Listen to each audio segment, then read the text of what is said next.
The wind came low from the hills that morning, carrying the scent of frost and wood smoke, a thin whistle through the broken slats of the Boone ranch fence.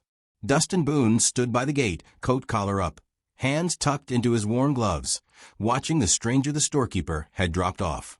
A young woman, slight and pale under a torn shawl, clutching a small bundle like it held the last of her worth.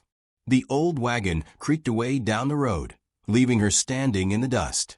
He didn't speak right away. The silence stretched, broken only by the faint hiss of wind dragging through the dry grass. "You can use the kitchen and bunk behind the barn," he said finally. "Work starts at dawn. You ain't staying long." Her lips parted, but no sound came. She nodded once, just enough to show she'd heard, then walked toward the cabin without another glance. Her steps were uneven, one boot heavier than the other, like she'd been walking for years. He watched her go until the door shut behind her, then turned back toward the fence, muttering something under his breath about people bringing him trouble wrapped in kindness. That night, when he came in for supper, the smell of beans and cornbread filled the air. She was by the stove, hair pinned back, sleeves rolled, her face lit by the orange glow of firelight. The room looked warmer somehow. The plates were laid out, the floor swept, the cracked window patched with oiled paper. She didn't meet his eyes, only said softly, "Hope it ain't too salty." He sat, ate, and tried not to watch her hands, small, trembling slightly as she ladled stew into a bowl. The food was plain, but it had something he hadn't tasted in a long while. Care. After supper, she cleaned without being told, humming under her breath a tune he half remembered from church long ago. When he finally spoke, his voice came out rough. "You got a name?" "Alexa," she said. "Alexa Mayfield." He nodded once, as if the name were a fact to be filed away, then rose and left without another word. But as he stepped out into the cold, he paused. The wind had stilled. For the first time in months, the place didn't sound empty. Days turned slow after that, like molasses running down glass. Alexa woke before dawn, stoked the stove, and fed the hens. Boone heard her quiet footsteps in the yard, the sound of her humming drifting through the half-frozen morning air. He told himself it was good work ethic, that was all. A rancher could use that. But sometimes he caught himself waiting for it, the soft clatter of her tin bucket, the faint scrape of broom on floorboards. One afternoon he found her sitting outside the barn, staring at the hills as the sun went down red and heavy. Her face looked peaceful for the first time since she'd arrived. "You'll catch cold," he said. "I like how quiet it gets when the light fades," she murmured. "Feels like even God's resting." He didn't know what to say to that. He only nodded and went back inside, but her words lingered, folding into the quiet corners of his mind like smoke. In town, though, tongue started wagging.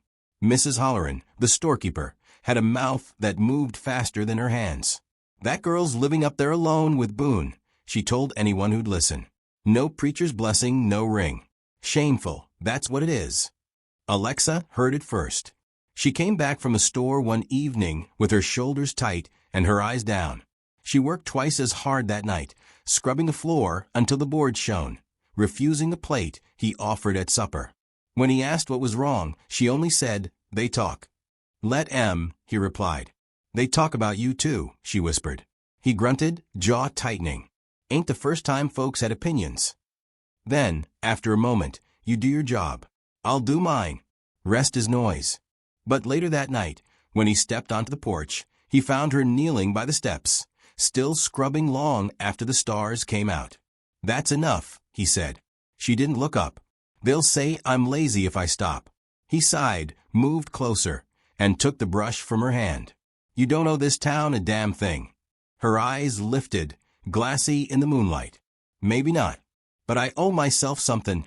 He wanted to ask what, but her gaze made him quiet. He set the brush aside, then walked back into the house. Behind him, the faint sound of her breathing filled the night like prayer. Winter came sharp and sudden. A storm rolled through, black as sin. The wind howled against the shutters, and the snow piled high against the door. Boone was out trying to save the cattle when the blizzard hit full force. By the time he stumbled back, half-frozen, Alexa was by the stove, sleeves rolled, boiling water. her hair sticking to her cheeks. The roof leaked, and the fire hissed each time the wind pushed through the cracks. She turned as he entered, her face pale but steady. "You're soaked," she said, voice trembling. "Sit." He did, more from exhaustion than obedience. She poured hot coffee, hands shaking, and knelt to pull off his boots. He wanted to protest, but the warmth of her nearness stopped him.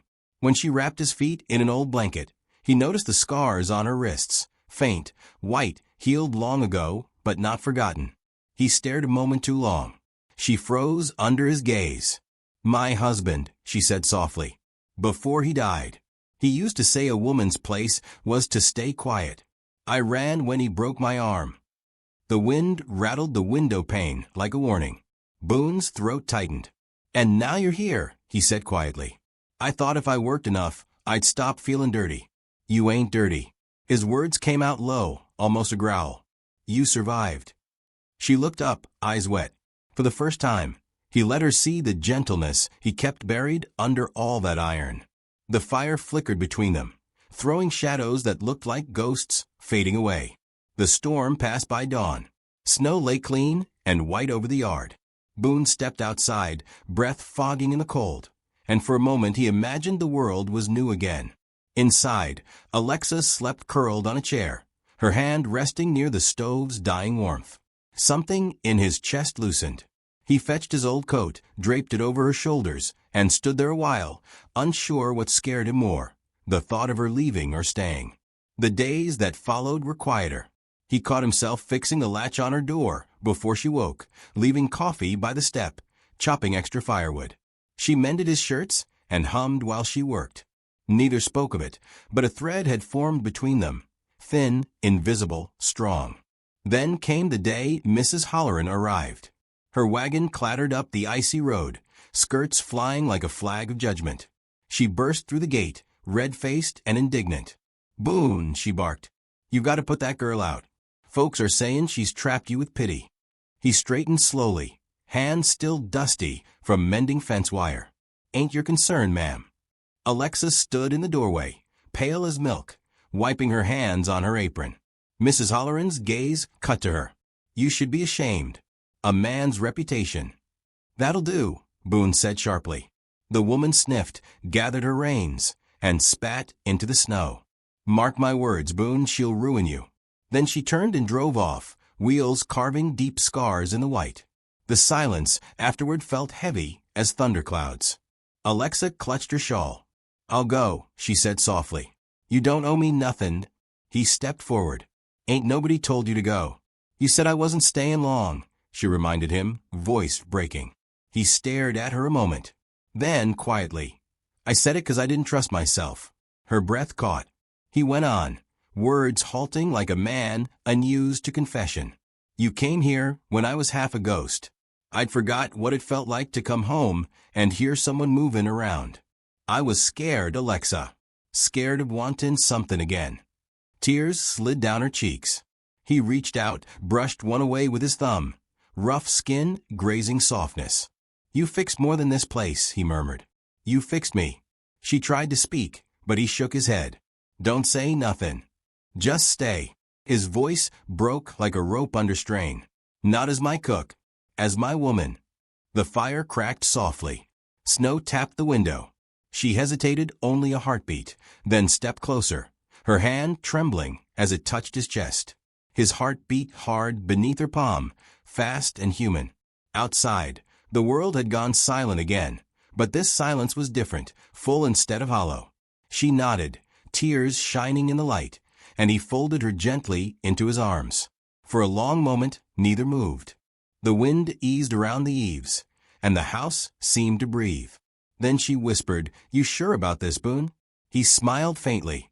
"I ain't sure about much, Alexa, but I know I don't want quiet anymore." Later, when the fire burned low and the storm's edge brushed against the walls, he sat with her by the window, her head resting against his shoulder. Outside, dawn spread faint gold across the snow, painting the world clean again. Down in town, they'd still be talking. Folks always did. But up here, on this lonely stretch of earth, two souls who'd been cast out by the world had found something steady, something worth the noise. He looked down at her sleeping face, traced the curve of her hair against the light, and thought, maybe love wasn't thunder after all. Maybe it was this quiet, shared warmth that made the cold seem bearable. And somewhere in the distance, a rooster called, sharp and real. He smiled to himself, whispered like a prayer, "You can stay as long as you need."